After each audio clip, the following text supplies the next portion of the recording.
दसरा चौकात आज आता शाहू महाराजांचा अर्ज भरण्यासाठी कोल्हापूर जिल्ह्यातून विविध भागातून कार्यकर्ते आणि मोठ्या संख्येने उपस्थित आहेत। आता आपण राधानगरी विभागाचे येवळे पाटील साहेब त्यांच्याशी बातचीत करू।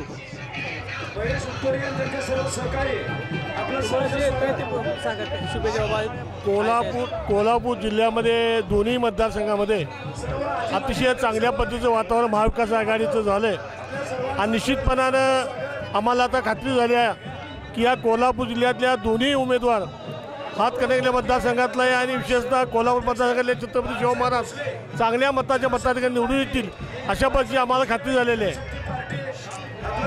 आणि आमच्या राधानगरी मतदारसंघामध्ये एक चांगलं वातावरण शाहू महाराजांच्या निमित्तानं तयार झालं। राधानगरी मतदारसंघातील सर्व पक्षी मंडळी, शेका पक्ष असेल, जनता दल असेल, काँग्रेस असेल, राष्ट्रवादी काँग्रेस असेल, आम्ही सर्व मंडळी एक दिलानं एकजुटीनं या निवडणुकीमध्ये उतरलो। निश्चितपणे राधानगरीमध्ये चांगल्या प्रकारचं मताधिक्य शाहू महाराज आम्ही देणार आहोत। धन्यवाद साहेब।